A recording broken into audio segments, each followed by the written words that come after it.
G'day, good arvo, and good evening. My name is Felix, and welcome to my little corner of the backrooms. Today we are continuing to check out the Touchstarved Demo.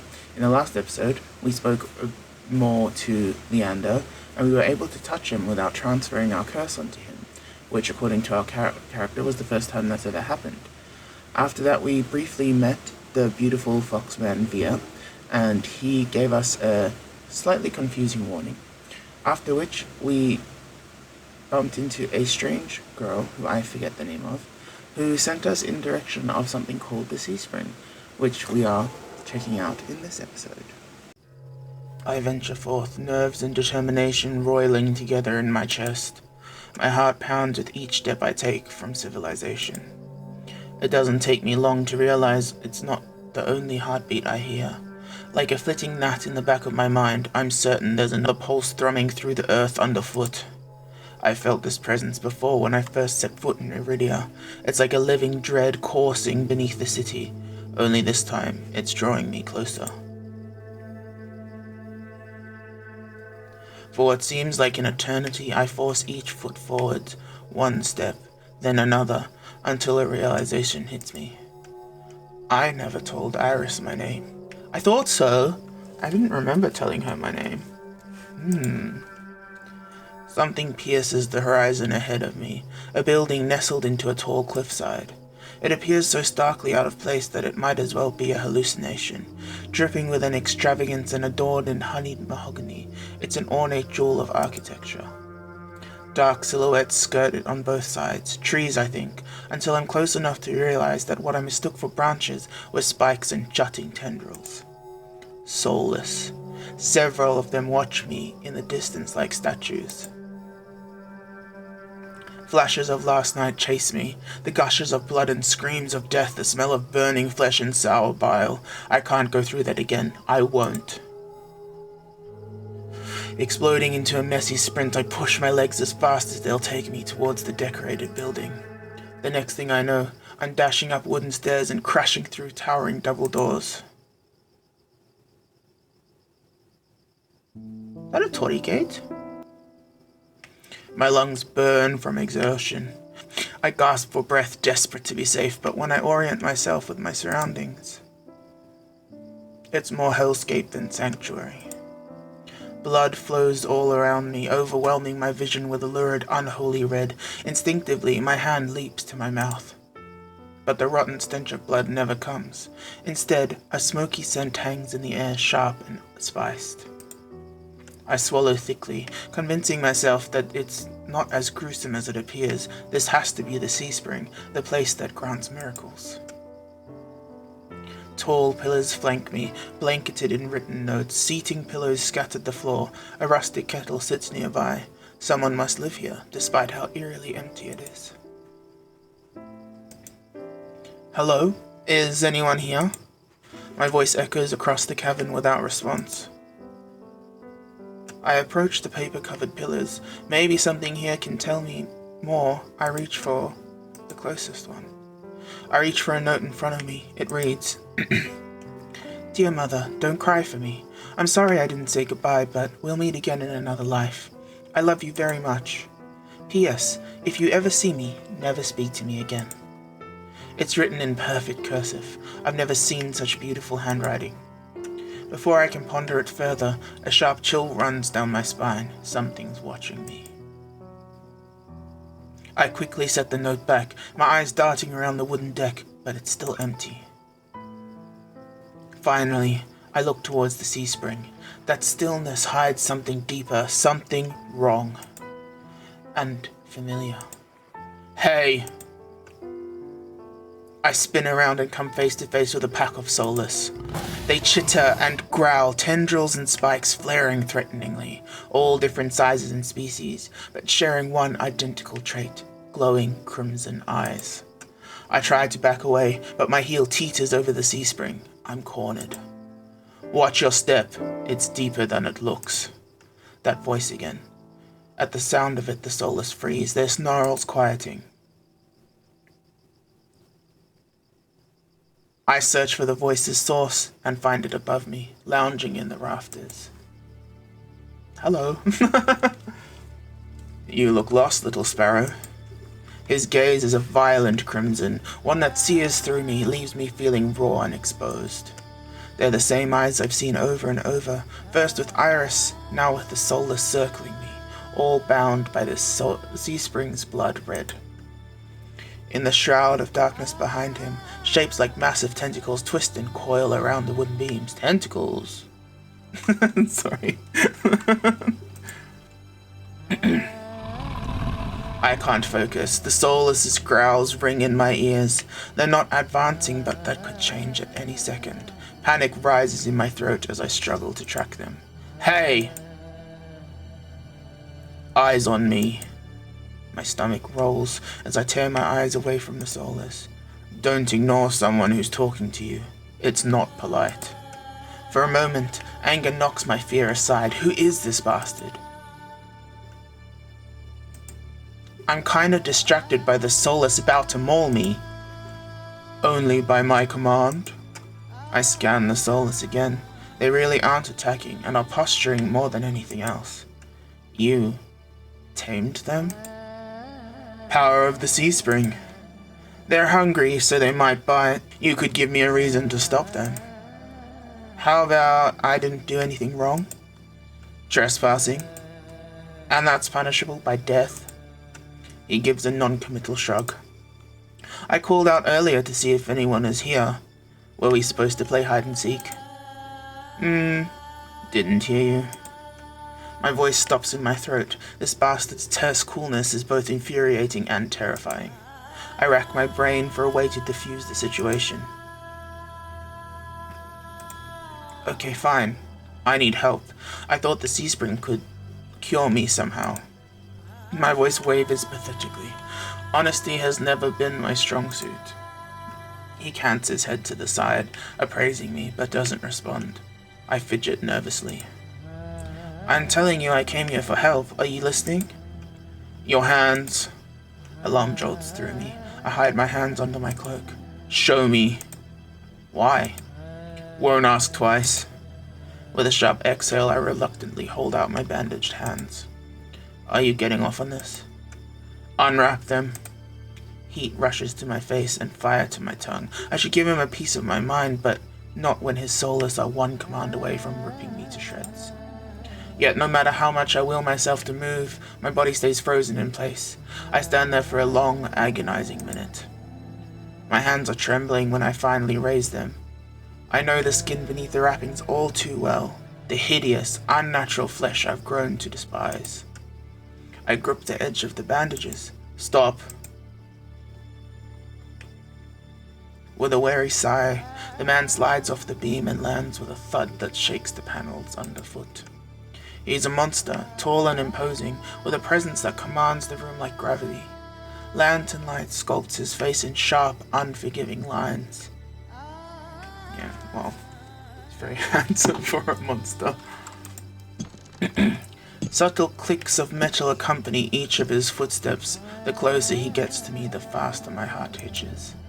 What does he want? Is he going to kill me? I step backwards and find nothing to set my foot on. I'd forgotten my back was to the Seaspring. I fall, right before a warm hand catches my lower back. I'm hovering above the Seaspring, the scent of smoke and leather. I'm hovering above the Seaspring, the scent of smoke and leather enveloping me. Blazing eyes bore into mine. Told you to watch your step. I'm too stunned to muster a response. Like I weigh nothing, he guides me back to solid ground. Following a subtle gesture from his fingers, the Soulless around us disperse and relax. The shift in their demeanor is so abrupt it gives me whiplash. The enormous tentacles are no longer in the rafters, though now I doubt I ever saw them at all. Either way, I let out a breath of relief. Thanks. As focused on me as he was before, the monster pays no attention to me now. He kicks some seating pillows out of the walkways, checks the contents of the kettle with a scowl. The sudden disregard is almost insulting. So that's it? I'm not a threat anymore? Never were one. Then why'd you threaten me? People get honest when they're afraid. In other words, he was messing with me. I drag a hand over my face, exhausted by the fact that this is the second time a monster has provoked me today. You're Ice, aren't you? Depends who's asking. One of your friends told me this was your territory. She also said you were a gang leader. But there's no one else here. I thought there'd be more people. Ice picked up the kettle, walked to the edge of the Seaspring, and dumps the contents into the inlets. Red. They took a walk. His pleasant smile stretches ear to ear. Then in an instant it drops. I get the sense I shouldn't ask about that again. You said you came for help? You said you came here for help. Depends. Can the Seaspring cure a curse? Probably. You mean you don't know? Nope. He shakes out the empty kettle and starts collecting stray cups, tidying up. My frustration builds. I narrow my eyes at him in a questioning glare. When he notices, he returns it with an amused smirk. Are you being irritating on purpose? Listen, Sparrow, the Seaspring can cure anything. Nothing's stopping you from trying it yourself. What do I have to do? Drink. I have to drink from the Seaspring? My eyes glide to the blood-like pool beside us. The idea of ingesting the liquid makes my guts churn. Is there a price? Always. Ice taps his temple with a finger. You lose it a little bit. That's it? Might have already beat it to the punch. My humor earns me an amused fanged grin. This is a little different. When you drink from the Seaspring, you forget who you are. Your mind combines with everyone who ever drank before. Humans, monsters, soulless, one big happy family in your head. My blood runs cold. I've heard of these before. Group minds. My attendants used to tell me that my power granted people access to a higher plane of understanding, a group mind of my own making. All lies. But something tells me this is real, even if one thing doesn't add up.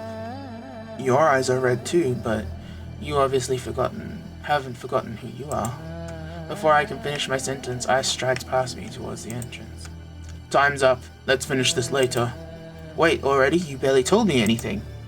Came on a bad day. I've got somewhere to be. There are still so many questions burning on the tip of my tongue, but my frustration spills out before I can ask any of them. I was told to come here for help, but instead I get threatened and kicked out. You're joking, right? Watch your tone. I'm nice, but you don't want to ruin this host's mood. My skin prickles. The feeling of being watched washes over me again.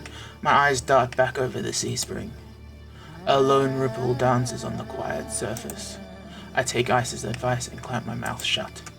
Ice approaches a nearby soulless, a lanky dog-like one with 6 legs and a crown of tendrils. Several sets of red eyes adorn its sides. Its forked tail wags rapidly when Ice squats beside it. He runs his fingers through the tendrils, scratches its chin, and pats its head. A gentle smile plays across Ice's lips. The affection he holds for the soulless is painfully clear. I dip my eyes away, my stomach fluttering at the tender sight. It's getting dark out, so this pretty girl will guide you back. Following a short whistle from Ice's lips, it trots over to the entrance obediently, tail swaying. I watch the soulless warily. Pretty is not a word I would use to describe it, and the idea of it protecting me sounds absurd. If I decide to drink, how do I find you? Find someone with red eyes like mine. They'll point you in the right direction. But think it over. Once you drink, you can't go back. It's a lot to process, but I give a small nod. At least I know I have another option for a cure, as disturbing as it may be. I follow the soulless as a measured distance and watch it nudge the giant doors open with ease. When I'm about to cross the threshold, I sneak one last glance behind me. My heart skips when I meet Ice's eyes. I'm about to snap my head away, but he just flashes me an easy smile. Till next time, Sparrow. I'll buy you a drink for scaring you.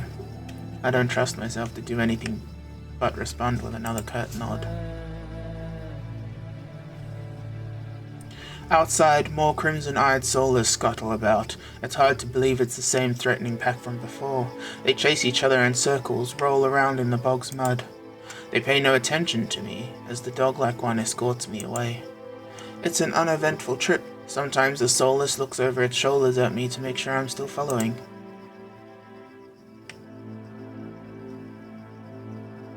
Dusk darkens the sky by the time we reach the city. I can't sense that massive heartbeat anymore. Maybe it was all in my head. The Soulless sits, counting its head at me with familiar crimson eyes. As nervous as I am, I carefully glide my fingers through the Soulless's tendrils and scratch beneath its chin, just like Ice had. It pushes into my palm in response, rumbling with a sound akin to a purr. The vibrations are soothing, almost therapeutic. When it's satisfied, the Soulless spins around and scampers back in the direction we came, vanishing into the darkness. I've just arrived in Eridia, but I've already encountered so many things I thought were impossible, tamed Soulless being one of them. My head spins. Maybe I should call it a day.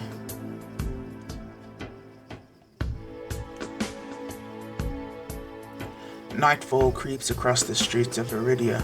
The city, labyrinthine even in daytime, has now become a warren of treacherous alleyways. The streets are completely deserted. If I hadn't been here earlier, I would have thought this part of the city abandoned. My steps slow when I hear rustling in the dark. I strain my ears, but everything is still. Is the silence playing tricks on me? The fine hairs on the back of my neck prickle, a frisson of discomfort running down my spine. Something is wrong. My eyes dart from one side of the street to the other, searching for movement, but the shadows are as deep and dark as the pools of ink. I can't stay here. I need to reach a busier part of the city. Drawing my cloak tighter around my body, I hurry. Though I keep my eyes sharp and listen intently, there's only the sound of my own footsteps. As the moment passes, and nothing happens, I begin to wonder if I really did imagine that noise. I turn the next corner and my thoughts come screaming to a halt.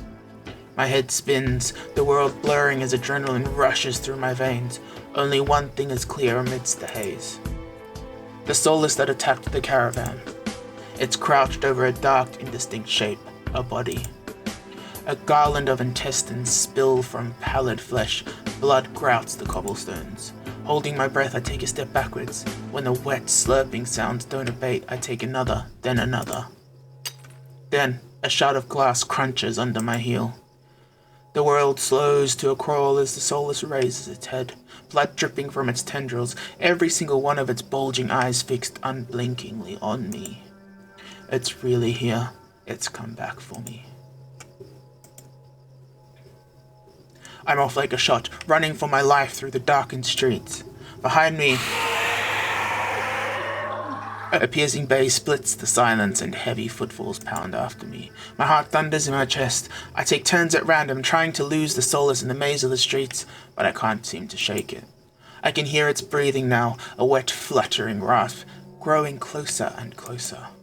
The same claws that severed my arm swipe out. I duck, saved by pure reflex, and skid around a corner only to freeze. A wall, twice as high as me, bars my way. A dead end. Behind me, the Soulless looms. It's enormous, taking up nearly the entire width of the alleyway. Its long, claw-tipped limbs give it an advantage of reach. As the Soulless prowls closer, my eyes dart from side to side, looking for an escape. The Soulless is blocking the obvious way out, but right behind me, there's a rickety door that must lead into the adjoining building. If I can get inside, the Soulless' size will hinder any attempt to pursue me. I whirl, grabbing at the handle. It turns completely. The hinges creak as I push, and I feel a flash of hope before a weight hits the door from the other side and slams it shut. The click of the lock turning is grimly final. In this wretched world, few people will stick their neck out to help their own flesh and blood, never mind a stranger. The Soulless gives a rasping hiss. It's the only warning I get before it lunges for me with a flash of claws. I hurl myself to the side, but the slick cobblestones betray me. I fall, sprawling over the rough stone. As the Soulless looms over me, I scramble away from it until my back hits the wall. There's nowhere left to go. It descends on me for the kill. But the impact never comes.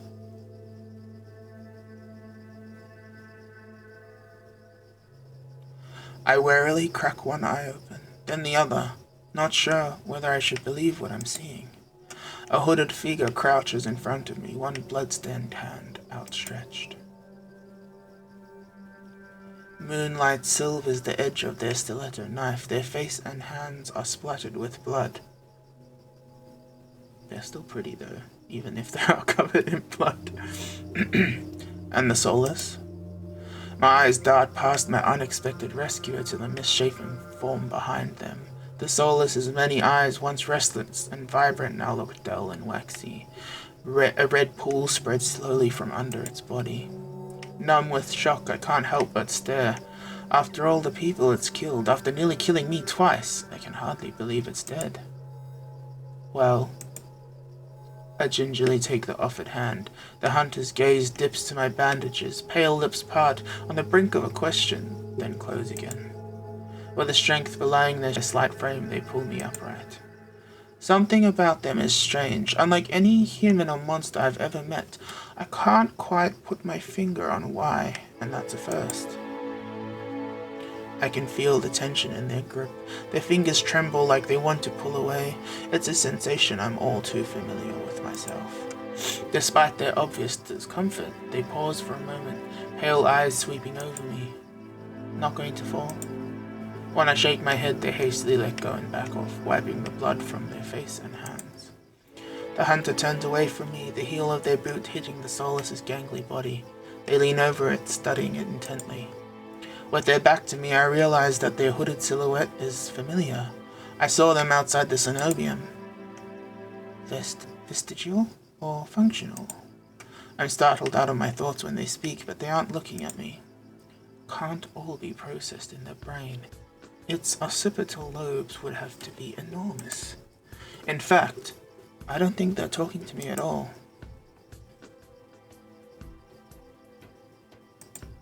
I linger to listen, curious despite myself. They move to the soulless's other side, still engrossed in their study of its many eyes. Sensory lag wouldn't be a problem, but how does it composite all their neurological input? I wonder. Maybe they caught sight of me in their peripheral vision, or maybe they heard me shift slightly. The hunter jolts upright, wide eyes landing on me. You're still here? What do you want? I wanted to thank you. They stare at me. Though their lips part, they seem to struggle to figure out what to say. Not used to hearing that? That hint of uncertainty almost vanishes under their scowl. Almost. You shouldn't need my help to begin with. What are you thinking traveling alone at night? This is far from the worst thing haunting Lowtown. I can't make heads or tails of them. First they saved me and now they scold me? Lesson learned. I could do without the lecture though.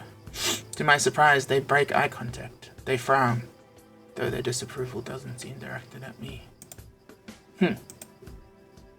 If you're not going to run off screaming, you might as well wait until I'm done. Their attention glides back to the soulless's corpse. They examine it with an inscrutable expression. I clear my throat to fill the silence. I'm Felix. Min. Suddenly, Min tenses. Their blade flashes as they drive it into the back of the soulless's neck. The soulless thrashes once, letting out a rattling hiss as the air leaves its lungs. Min leans on the blade, driving it deeper and deeper until there's a sickening crunch and the creature goes limp. My heart thuds in my chest. It must have been clinging to life by a thread. Min straightens up, withdrawing their blade in a single smooth motion. Better to put wretched things like this out of their misery. They calmly clean the blood from their knife. I swallow, my eyes still glued to the cooling corpse. Are you some kind of scientist? Min stops mid-motion, lifting their head to stare at me. You knew exactly where to strike. Have you studied their anatomy or medicine? Not quite. Why is a soulless inside the city? Min looks at me, eyes searching before realization dawns. You're new here. There's no walls around the city. Soulless can come and go as they please, until someone is contracted to stop them. The Cenobium's patrols don't bother to protect Lowtown, not anymore. Let me guess, you're not a fan of the Cenobium? I wouldn't go that far. Either way, it looks like I owe you. Min's brow abruptly furrows as they sheath their knife, motioning for me to follow. It's not safe here. The vultures can smell death. I'm not quite sure what they mean, but I don't want to stay lost in the city. I trail behind them as they stride down the street. If it's so dangerous, then why are you helping me? I came for the bounty on that solace and you were in the way. Not killing you isn't the same as helping you. Don't count on being so lucky again, or you'll be dead by sunrise. Their answer is stingingly harsh. I hold my hands up, trying to forestall any more snippy comments. Alright, I get it. I'd love to get out of your way, but I'm sort of lost. I just need directions back to my lodgings. Their brow furrows slightly, they open their mouth, and for a moment I could swear they look regretful. They sigh and shake their head. It's too dangerous at this hour. I'll take you to wherever you're staying.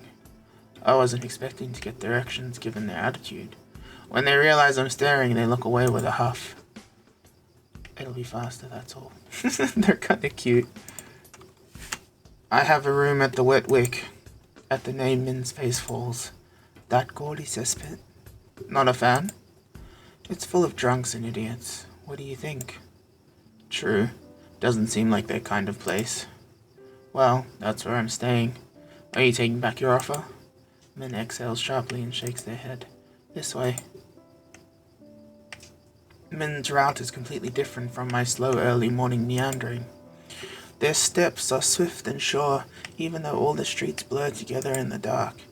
You know this city pretty well. I grew up here. I think that's the first thing they've told me voluntarily since we met.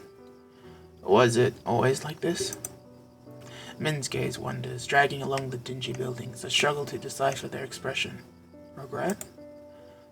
No, Eridia was never perfect, but it used to be a place worth living in. I can't make heads or tails of Min's answer. Eridia is the last bastion of humanity in this wasteland. Where else is worth living? The Wet Wick's not much farther now. In no time at all, the shadowy alleys of Lowtine give way to brightly lit avenues and crowds of lively people. It's as if half the city has poured into the Amaryllis district. Its colorful streets, laughter, clinking glasses, and music assault my ears from every direction. Yet most of the noise comes from the Wet Wick. Its doors hang wide open. Bright lanterns frame a tall and familiar figure. Felix? And Min, I see. It's hard to say which of us is more surprised. You know each other? Min is a freelancer who has done a few errands for me. They're quite reliable. Though I can't say I remember you ever escorting travellers. Felix nearly walked into the jaws of a soulless. I thought bringing him here would be less trouble. Ah, if you're staying here, I take it Leander was able to help you? As it happens, I was also headed in that direction. Shall we? Fine. He still owes me for yesterday's work. Men drags their feet reluctantly, trailing me into the tavern.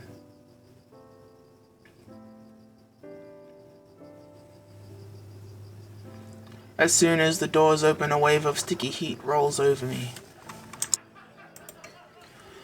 In the hours since I left, the wick has grown suffocatingly crowded. Curious stands a head taller than most. Even so, I nearly lose sight of him amid the sea of swarming bodies. Pardon me. As if on cue, the crowd parts. Curious glances over his shoulder at Min and me before gliding through. How can anyone breathe in here? Min follows at a clipped pace. Behind the bar, Leander holds a pair of shot glasses brimming with luminous green liquid. And now for the finishing touch. A flash of magic paints the glasses white with frost.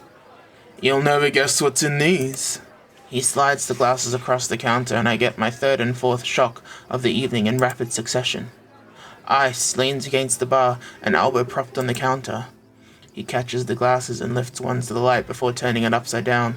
The contents, magically congealed, stay firmly in place. Like a magic jello shot. You're supposed to make the drinks, pretty boy. Don't tell me you're wasted already. Via, perched on the counter beside Ice, looks at the shot glass and shakes his head. Dang, the whole gang's here. What have we here? A bucket full of boogers? Leander's nose treasure? You've eaten worse. Via's lips twitch and his ears flatten when offered a glass. Ice snickers. Coward. Don't tell me you're actually... In one fluid motion, Ice throws his head back and downs the shot. Drinking that. A dark look crosses Ice's face.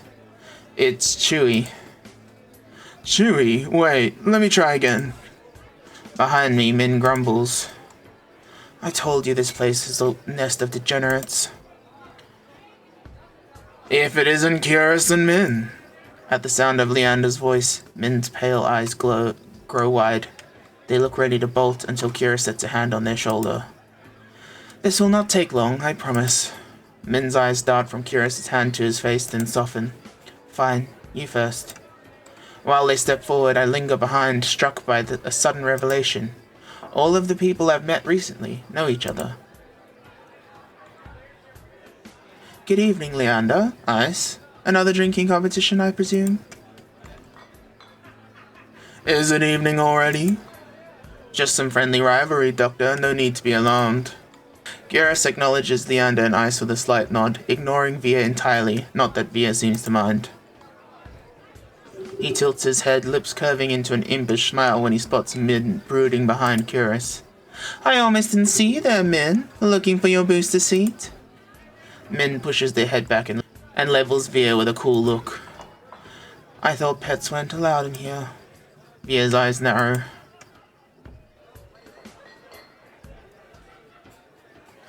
At the first sign of an impending fight, Leander bolts over the counter.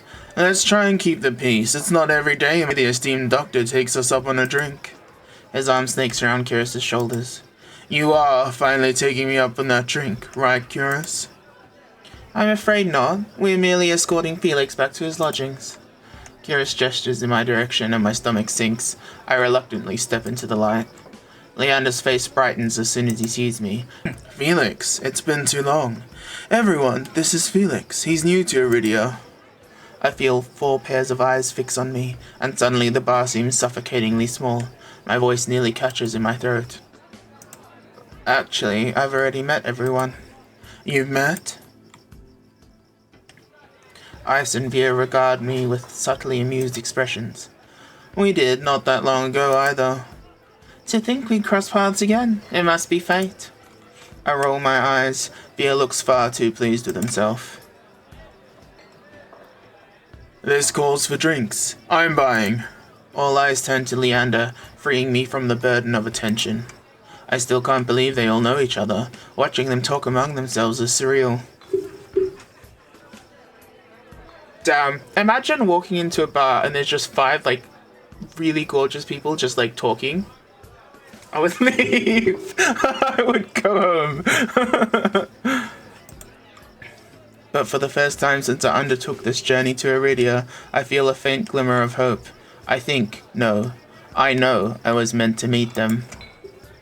The low, pleasant rum of Leander's laughter pulls me from my restless thoughts. I've got to admit, I'm surprised. You make friends fast, Felix. I wouldn't go that far. We're more like acquaintances. A wise man once said that acquaintances are merely friends you haven't shared a drink yet. You haven't shared a drink with yet. A wise man? You said that here, last week. Min's lips curl with distaste, but Leander continues unperturbed. Let's toast to Felix's health. Care to join in, Doctor? Garrus politely declines with a wave of his hand. How about you, Min? No. Are you? No. A resounding pop pierces the din of the bar. We all turn to find the bartender pouring champagne from an old bottle, its label worn blank. He hands the drink to Via. When did they start serving champagne here? Via pauses to lick the foam from his fingers with a coy smile. You don't mind, do you? In a blink, the concern on Leander's face vanishes. No, be my guest. While chuckling, Leander shoots the bartender a questioning look. Completely disinterested in his company, Ice cants his head at me with a light smile. How about you, Sparrow? I did say I'd buy you a drink. No, my treat. Ice regards Leander over the room's glass. In the dim light, the glint in his eyes looks downright dangerous. What'll it be, Felix? I'll take you up on that drink, as long as it's not one of those green shots. Don't knock them till you've tried them. They taste better than they look. Somehow I doubt that, but I hold my tongue. Min and Kyrus drift towards one end of the bar. Both seem eager to leave at a moment's notice, and neither has ordered anything. Ice and beer linger. Several glasses stand empty between them, and the two show no sign of slowing down. Decisions. With this very tough decision to make, I feel like this is a good spot to leave this episode. I hope you enjoyed. Oh god, sorry. I hope you enjoyed. Take care of yourself, and I will see you in the next one.